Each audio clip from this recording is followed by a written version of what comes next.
കണ്ണുനീരോടുകൂടെ ഇറങ്ങി വന്ന ചില സമയങ്ങൾ, നിലവിളിയോടുകൂടെ ഇറങ്ങിപ്പോയ ചില സമയങ്ങൾ, പലരുടെയും മുമ്പിൽ തലകുനിച്ച് നിൽക്കാൻ വേണ്ട സമയങ്ങൾ.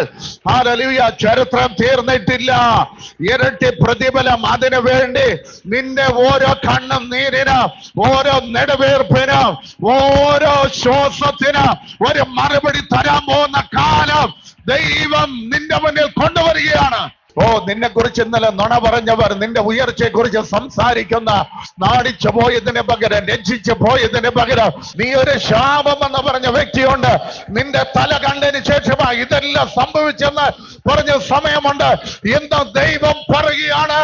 അതിനെല്ലാം മാറ്റി പറയിപ്പിക്കാൻ, അതിനെ അബദ്ധമാക്കാൻ ഞാൻ നിനക്ക് വേണ്ടി ചിലത് ചെയ്യാൻ പോകുക. സാമ്പത്തിക വിഷയവുമായി ബന്ധപ്പെട്ട് ഒത്തിരി നിന്ന അനുഭവിച്ചവർ, ഒത്തിരി പരിഹാസം അനുഭവിച്ചവർ, നീ എന്ത് കൊണ്ടുവന്നു എന്ന് ചോദിച്ച ആ ചോദ്യത്തിന് ഒരു മറുപടി ഇതുവരെ കിട്ടിയിട്ടില്ല. പക്ഷെ ഇന്ന് ആ ദൈവം പറയുകയാണ്, യേശു പറയുകയാണ്, ഇരട്ടി പ്രതിഫലത്തെ ഞാൻ തരും.